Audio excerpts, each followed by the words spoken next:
Jaya TV நேயர்களுக்கு வணக்கம். இது உங்க எல்லாருக்கும் பிடிச்ச ரசிக்க ருசிக்க. ரசிக்க ருசிக்க அப்படின்னாலே ஈஸி அண்ட் சிம்பிள் ரெசிபி தானே. இன்னைக்கும் அந்த மாதிரியான ரெசிபி தான் நம்ம பார்க்க போறோம். அதுக்கு முன்னாடி இந்த ரசிக்க ருசிக்க ப்ரோக்ராம்ல கலந்துக்கணும் நிறைய பேர் கேட்குறீங்க. நீங்க பண்ண வேண்டியதெல்லாம் என்ன ரெசிபி பண்ண போறீங்க அப்படிங்கிறத டீட்டெயில்டா மறக்காம உங்க ஃபோன் நம்பரோட ஜெயா டிவிக்கு எழுதி அனுப்புங்க. அது மட்டும் இல்ல, அப்படி இல்லை அப்படின்னா கீழே வர வாட்ஸ்அப் நம்பருக்கு நீங்க வாட்ஸ்அப்பும் பண்ணலாம். இன்னைக்கு நம்ம என்ன பார்க்க போறோம் அப்படின்னு பார்த்தீங்கன்னா, ஆடி மாசமா, ஸோ ஒவ்வொரு வெள்ளிக்கிழமையும் நம்ம ஒவ்வொரு ரெசிபி பண்ணிட்டு வரோம். இன்னைக்கு நம்ம பார்க்க போகிறது அமிர்த கலசம் எப்படி பண்ணுறதுன்னு பார்க்க போகிறோம். முதல்ல அதுக்கு தேவையான பொருள் என்னென்னு பார்த்துட்டு வந்துடுவோம். அதுக்கப்புறமா அதை ஏன் பண்ணுறோம் அப்படிங்கிறத டீட்டெயிலோட நம்ம பார்க்கலாம். அமிர்த கலசம் செய்ய தேவையான பொருட்கள்: ஊற வைத்த பாசிப்பருப்பு 1 கப், நாட்டு சர்க்கரை 1 கப், துருவிய தேங்காய் 2 டேபிள் ஸ்பூன், ஏலக்காய் பொடி 1/2 டீஸ்பூன், நெய் தேவையான அளவு.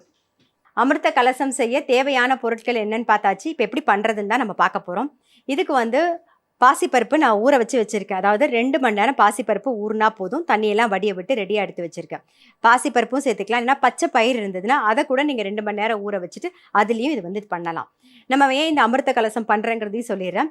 இது கருடாழ்வார், பெருமாள் கோவிலில் கருடாழ்வார் இருப்பார் இல்லையா, அவங்களுக்கு ரொம்ப ரொம்ப ஸ்பெஷல். ஏன்னா ஆடி மாதம் சுவாதி நட்சத்திரம் வருது இல்லையா, அந்த சமயத்தில் கருட அவதாரம் எடுத்த நாள். ஸோ அதனால அன்னைக்கு இந்த பிரசாதம் பண்ணுவாங்க. அது மட்டும் கிடையாது, அந்த கோவிலில் எப்பயுமே இந்த வியாழக்கிழமை ஞாயிற்றுக்கிழமெல்லாம் இந்த பிரசாதம் கண்டிப்பாகவே இருக்கும். இதை ஏன் ஆஃபர் பண்ணுறாங்க அப்படின்னு பார்த்தீங்கன்னா, எல்லாருக்கும் ஒரு நம்பிக்கை. ஏதாவது ஒரு பூச்சிக்கடி இருந்தாலோ, இல்லைன்னா ஸ்கின்ல ஏதாவது ப்ராப்ளம் இருந்தது, நாகதோஷம் இருந்தது, அப்படி இல்லை ஏதோ ஒரு பயம் மனசுக்குள்ளே இருக்கிற மாதிரி இருந்தது, அந்த மாதிரிலாம் இருந்தால் கண்டிப்பாக போயிடும் அப்படிங்கிற ஒரு நம்பிக்கை. அதை தவிர குழந்தை இல்லாதவங்களுக்கு கண்டிப்பாக குழந்தை பிறக்கும். அதே மாதிரி கல்யாணம் ஆகாதவங்களுக்கு, ஆணாக இருந்தாலும் சரி பெண்ணாக இருந்தாலும் சரி, கண்டிப்பாக கல்யாணம் ஆகும். இதெல்லாம் ஒரு நம்பிக்கை. ஸோ இந்த நம்பிக்கைக்காக அவங்க கண்டிப்பாக அந்த ஆடி மாதம் வர அந்த சுவாதி நட்சத்திரம் ரொம்ப ஸ்பெஷல் அப்படிங்கிறதுனால அன்னைக்கு இந்த அமிர்த கலசம் கண்டிப்பாக பண்ணுவாங்க.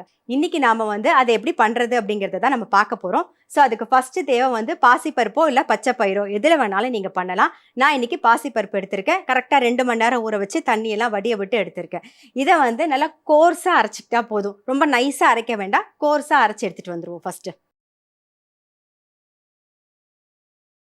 இப்போ நம்ம ஊற வச்ச பாசிப்பருப்பை நல்லா கோர்ஸாக அரைச்சாச்சு. பாருங்கள், ரொம்ப நைஸாக இருக்கக்கூடாது, கோர்ஸாக இருக்கணும்.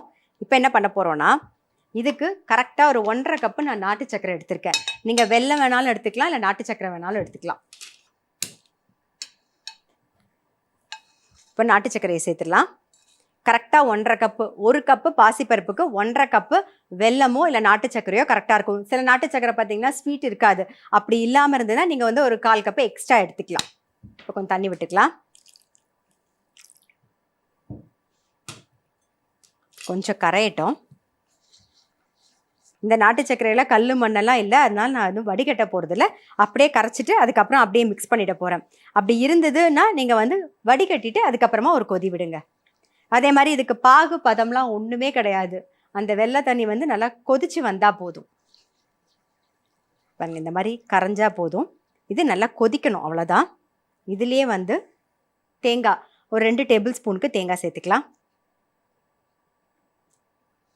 ஏலக்காய் பொடியும் இதிலே போட்டுடலாம். ரொம்ப சிம்பிள். டக்குன்னு நீங்கள் பார்த்துட்டு இருக்க நேரத்துலேயே இந்த அமிர்த கலசம் உடனே ரெடி பண்ணிடலாம். ஏலக்காய் பொடி சேர்க்குறேன். இந்த மாதிரி நுரைச்சி கொதிக்கணும், அவ்வளோதான். பார்க்கும்போதே தெரியும், நல்லா நுரைச்சி கொதிச்சு வருது பாருங்கள். இந்த அளவுக்கு நுரைச்சி கொதிச்சா போதும். இதுக்கப்புறம் பண்ணிங்கன்னா பாகு பதமாக வந்துடும், கலர்றது கஷ்டமாக இருக்கும் நமக்கு. ஸோ இப்போ என்ன பண்ண போகிறோன்னா, இதை அப்படியே இதில் சேர்த்துடலாம். அரைச்ச விழுத அடுப்பை சிம்மில் வச்சுக்கோங்க. அப்படியே கை விடாமல் கலருவோம். நெய்யெல்லாம் ரொம்ப ஆகாது. ஒரு டேபிள் ஸ்பூன்லேருந்து இல்லை ஒரு 2 டீஸ்பூன் தான் ஆகும்னு வச்சுக்கோங்களேன். ரொம்பவே நெய்யும் ஆகாது. வாசனைக்கு நம்ம வேணால் கொஞ்சம் சேர்த்துக்கலாம் எக்ஸ்ட்ராவாக. இது பாத்திரத்தில் ஒட்டாமல் வரணும், அவ்வளோதான். இது நல்லா சேர்ந்து வந்ததுக்கப்புறமா நம்ம ஆவியில் வேக வச்சு எடுத்துக்க போகிறோம். பாருங்க, தெரியுதா உங்களுக்கு, சேர்ந்து வருது. இன்னும் 1 ஸ்பூன் நெய் விட்டுக்கலாம். பாருங்கள், இப்போ சேர்ந்து வந்திருக்கு பார்த்தீங்களா. ஆஃப் பண்ணிடுறேன். இது கொஞ்சம் ஆறட்டும். ஆறினதுக்கப்புறமா நம்ம ஆவியில் வேக வச்சு எடுத்துக்கலாம். இப்போ நல்லா ஆறிடுத்து. கையில் நிறைய நெய் தடவிக்கோங்க. இந்த அமிர்த கலசம் அப்படிங்கிறதுனால நம்ம பருப்பு தேங்காய் கூடுலாம் பிடிப்போம் இல்லையா, அந்த மாதிரி.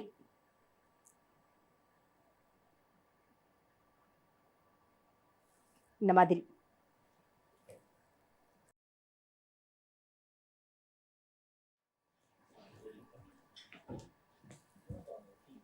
இந்த பக்கம் இட்லி பானையில் தண்ணி வச்சுருக்கோம், அது நல்லா கொதிச்செடுத்து இப்போ ஆவியில் வேக வச்சு எடுத்துடலாம்.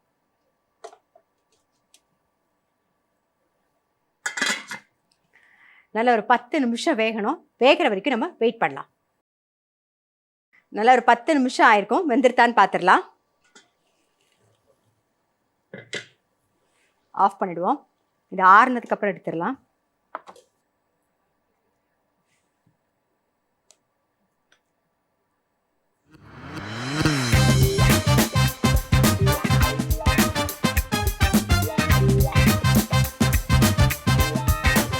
அமிர்த கலசம் செய்முறை.